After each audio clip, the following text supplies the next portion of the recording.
Seriously? What's going on here? This is unbelievable. What are these in the fridge? These juicy-looking pieces of steak.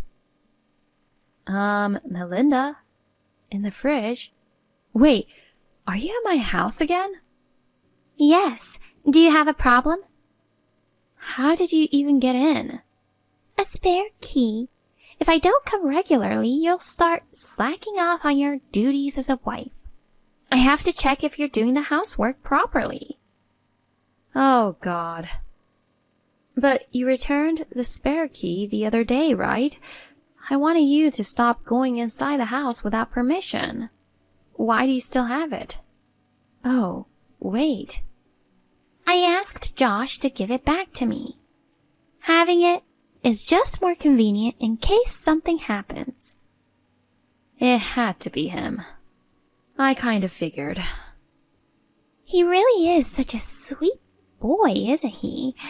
Total opposite of the inconsiderate daughter-in-law who tries to snatch it away and lock me out. Lock you out or not, it's not your house. Listen, Melinda, I understand the convenience of having a spare key in case of emergencies, but could you please stop coming in unannounced while we're not home? We've mentioned this several times. And not to mention, you've been rummaging through the fridge, the drawers, and even cooking and doing laundry without permission. We also have our own privacy and way of doing things at home, so why should I need your permission to enter my son's house? Do you have something to hide? Are you up to no good? I'm so suspicious now that I'm going to search the whole house. We'd appreciate it if you'd stop rummaging through our home. There's nothing of your interest to find, and it's a waste of your time. Geez, calling my kindness a waste? I'm worried about my son for having a less than perfect wife. I'm just checking to make sure you're taking good care of him and my little grandson. I'm pointing out things out of kindness, you know. Show a little more appreciation. Sorry. Honestly, you're always so defiant. Anyway, what about these steaks in the fridge? They are from my relatives. They really enjoyed them, so they kindly gave us some to try. That's not what I'm asking. I'm asking why there are 3 pieces. That's weird, right? What do you mean? What's weird about it? We're a family of 3, you know. Seriously? You were planning to eat the same premium stuff as Josh? Haven't I said it many times? A wife's job is to share the best things with her husband and children while being content with leftovers. You shouldn't indulge in the same luxuries. You should know your place as a wife. You're greedy and unbecoming. I'll take one home, all right? No, why would you do that? I mean, I've been thinking about this for a while, but your logic is strange, isn't it? If you're letting me not to enjoy luxuries because I'm a wife, then doesn't the same apply to you? You're a wife as well, right? I feel like you're more greedy than me. Stop talking back to me. My husband is deceased, and my son is a grown man, so it doesn't apply to me. Besides, I was trained this way by my late mother-in-law when I became a wife. Once you become a wife, family comes first, and your own priorities come last. I had to endure eating leftovers, being the last to go to bed, and not spending any money on myself. I couldn't even have a tiny bit of luxury. But that's what I was taught being a wife was all about, so I endured it. Huh? But in your case, while you were pregnant with Josh, you didn't listen to the doctor and ate all sorts of things. And you almost got gestational diabetes. Then Josh's late grandma temporarily restricted your diet. After giving birth, you indulged in eating as a hobby. You also loved sleeping and always being the first to go to bed, and you received a monthly allowance. Your late husband told me while he was alive. Just shut up. We're not talking about me now. But anyway, eating premium things is forbidden as a wife. Eat leftovers. Got it? Sorry. I'll be more mindful from now on. Great. I'll let you off easy today. I don't want to push it too far and have you hold a grudge. Just make sure you do your chores properly. Melinda, it's you who did this, right? Can you answer me now? Don't ignore me. This is urgent. Can you explain why you've done this? What? Don't bother me. You were at our house again just now, right? Josh is at work and Ian and I were out. That means you're the only one. Can you explain why things are in such a mess? What's the problem? I'll tell you, it's your fault. You prepared such an extravagant meal. There was even a big cake. You were planning to indulge in all of it by yourself behind my back, weren't you? Seriously, how selfish can you be? What are you talking about? I'm the one asking questions here. You as a wife should know your place. While your husband is sweating away at work, you thought it was okay to cook up all those gourmet dishes and eat them by yourself? I won't let you. I left my anger take over and threw away all the food. I ate the delicious-looking cake myself. If you've learned your lesson, you better not do something like this ever again. Dude, do you know what day it is today? What did you just call me? Dude? Correct yourself and apologize.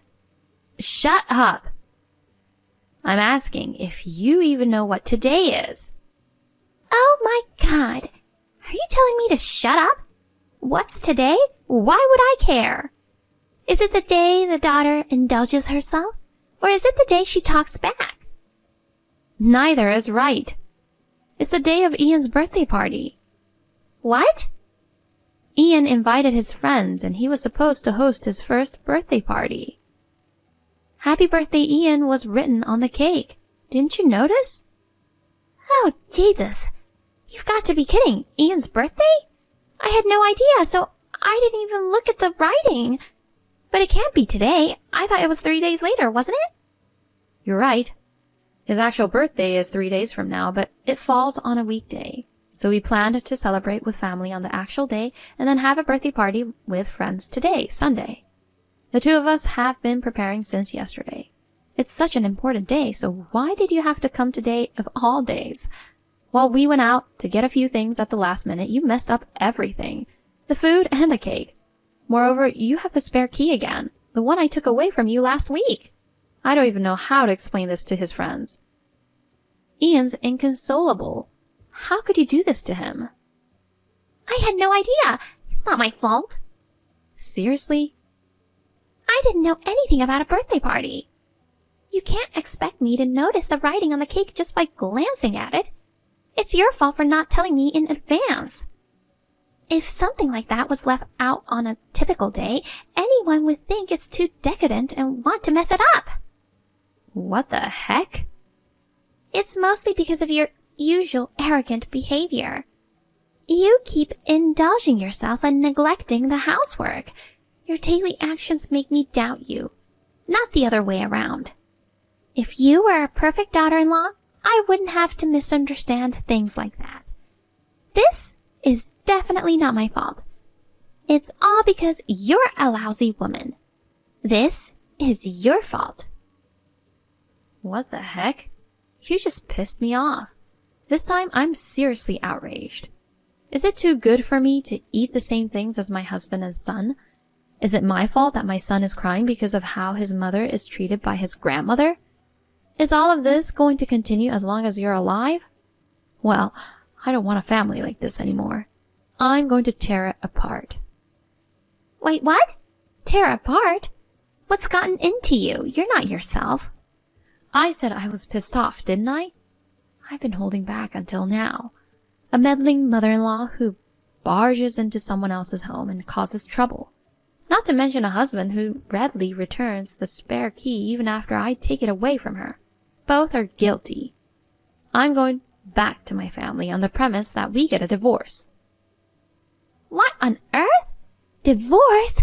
Hold on, Beth. What are you saying? I won't allow a divorce. You're married into this family. It's practically the same as cutting ties with your own. Going back is not allowed. Shut your butthole. Jesus! Don't you dare order me around. Who the heck do you think you are? Are you so important that you can give me orders? I've been quiet because you're my husband's mother, but you've been acting all high and mighty. You're just a self-important and nasty woman. What the? A nasty woman? Wait, what's so nasty about me? You're the one who's bad-mouthing me, so you're the nasty one. I've been holding back from saying this, but I'll say it now. You might think you can look down on me because I'm your son's wife and I'm quiet. But in the past, I was the type to act with my fists, not my words. If you weren't my husband's mother, I wouldn't bother trying to please a nasty, rotten personality like yours. Rotten? Me? Obviously you. To be honest, ever since we first met, I've been constantly put down by you. I've despised you to the point of making myself sick. But because you're my in-law, I tried to respect you and endure it. You're good to Josh and you dote on Ian. So even though our personalities don't match, I tried to build a good relationship. Even when you invaded our home without permission, criticized my cooking, and stole our food, I endured all without getting angry or resorting to violence. Violence? Don't say such a terrible thing. I'm not just bluffing, you know. There were so many times I wanted to lose it and slap you. But every time I thought of Josh and Ian and endured it. And now, what have you done? You ruined your grandson's birthday and still have the nerve to blame it all on me? You made my son cry and you don't even show any remorse? On the contrary, you're blaming me for everything. Do you even have any sense at all? Oh, God. But you're talking about divorce. Isn't it going too far? Huh? Come again? Are you still mocking me at this point? No way. It's not like that. I'm sorry. I ate Ian's birthday cake. My fault, okay? Will you forgive me now? Are you serious? You destroyed his first ever birthday party with friends. You're just sorry for eating his cake? Asking for my forgiveness just like that? Can't you even own up a proper apology? God darn it. I sincerely apologize for everything. You can't even apologize properly unless you're told, huh? How old are you, for Christ's sake? Aren't you a bit too old for that kind of behavior? Ian is more sensible than you know. Never mind. I'm taking him back to my parents' place today. Wait, no way. I apologized, didn't I? Huh? I didn't say that it would change anything. After all you've done, do you really think a simple apology will suffice? Sorry and it's all good? This isn't some minor squabble. At the very least, unless I take back the spare key forever, divorce is guaranteed. Even if we try to reconcile, the moment you set foot in our house again, it's an instant divorce. And if Josh refuses to take back the key, it's an instant divorce as well. I have no intention of compromising further, and I won't come back. Oh no. Josh will be devastated. So what? Tell that your delusional, clueless son. By the way, tell him to clean up this mess in the house too. Got it? Wait, please, Beth. Don't decide on a divorce alone and let's talk it through. This one-sided decision is unacceptable. Did I ask you for your opinion? Are you going to tell that betrayer who can't even protect his wife and child or not? Which is it? Answer me. I will. I'll make sure to pass the messages to Josh. So please, sit on the divorce. Just don't lie or embellish anything. Tell the plain truth, okay? Don't expect to see your grandchild again if there's even a single lie. Now we're going to redo the birthday party. Don't you dare interfere. Yes, I'm sorry. I comforted Ian, who was still wailing, and apologized profusely to his friends and their moms. We decided to redo the birthday party at a nearby private room in a restaurant. Thanks to the friends and moms who livened up the party, Ian cheered up in no time. We managed to turn it into a happy memory, which was a huge relief. On the same day, I packed our things and moved it to my parents' house. In the evening, Josh sent me several apologies, but they were all irritating, with excuses like Mom had her reasons. I'll buy a cake, please come back. And if you grow up and apologize to Mom, everything will be fine. So I chose to repeat. I don't know. I'm not coming back, and I won't apologize. My decision to divorce was set. I'm tired of dealing with that airhead who has absolutely no idea what he did wrong. I've completely given up on the mother and son, and I'm talking to a lawyer now. It's a lot of work and challenge, but I want to do my best to ensure my son and I can find happiness. Honey, sorry for being late. I just arrived at the station. Can you pick me up? Welcome back, babe. I can't pick you up, so can you find your own way? Jackson is asleep, you know? Yes.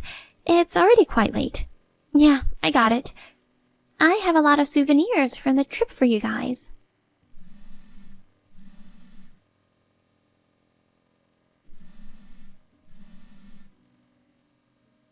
Hon, what's going on? The key doesn't work. Honey, please respond. I can't get into the apartment.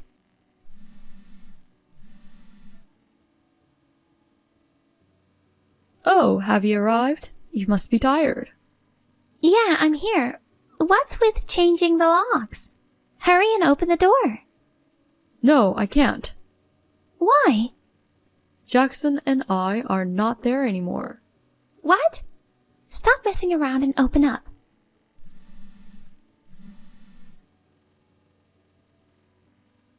Hey, what's happening?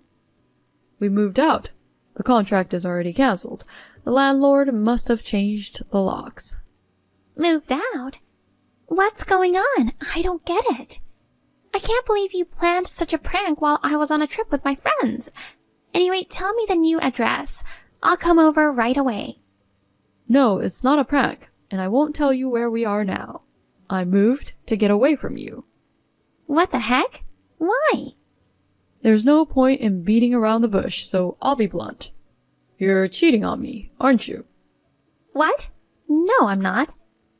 Given the situation, your response just rolled off your tongue so easily. You still don't understand your position. What's my position? All the evidence is already gathered, so brace yourself. Otherwise, I wouldn't have moved out like this. Huh? I don't get it. You went on a trip with your boyfriend. He's the husband of Mrs. Hogan, who lives next door. You started the affair 6 months ago. Furthermore, there's proof of neglecting Jackson. With all this evidence, do you still plan to play innocent? I believe your boyfriend is supposed to return a few trains later, right? He should be arriving soon. No way. Well, it's not what you think. There's a misunderstanding. Oh, by the way, I've moved all your stuff to his place. Huh? What were you thinking? Well, his wife and son are no longer there, so there's no problem, right? No problem? Wait, what do you mean they're not there? Their apartment is under his name, so the wife left with their son. Huh? You still don't get it?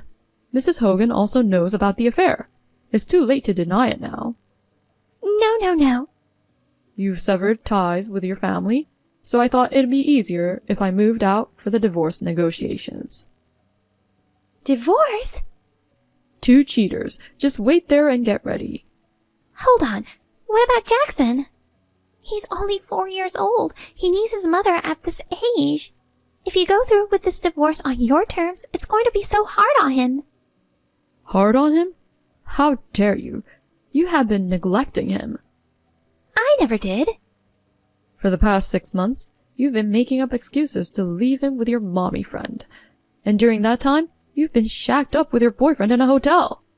It's all clearly written in the private investigator's report. Do you think Jackson should be left with a woman like you? Oh, God. Please, at least let me see him once. He loves his mom so much. It's going to be tough for him if we're suddenly separated. How long ago are you talking about?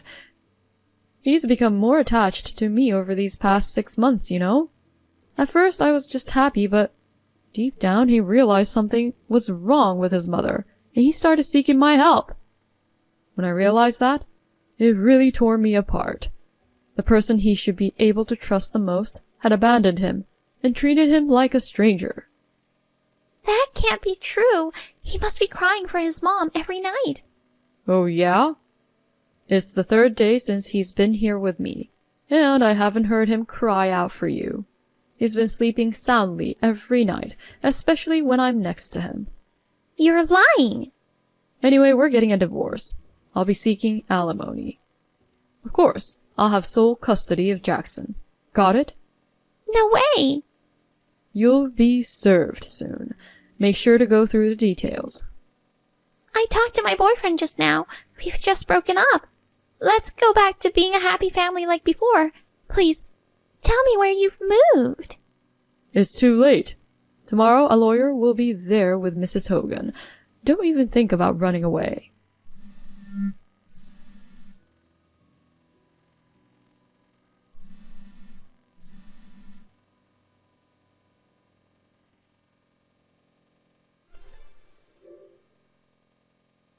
Next to April, Mr. Hogan was also chatting with his wife. She sent me screenshots of their conversations. After seeing both sets of messages, I couldn't help but imagine their frantic reactions, which added a strange sense of realism to the situation, making me chuckle bitterly. We demanded alimony and child support from them, and 2 weeks later 2 sets of divorce were filed. Each of us got temporary custody of our children. April and Mr. Hogan was still living in his apartment, but he apparently embezzled money from work, which led to him losing his job. He's currently job hunting. April used to be a stay-at-home mom, but now she's working to make ends meet. With the alimony and child support payments coming up, she's working her butt off to save and is struggling to get by.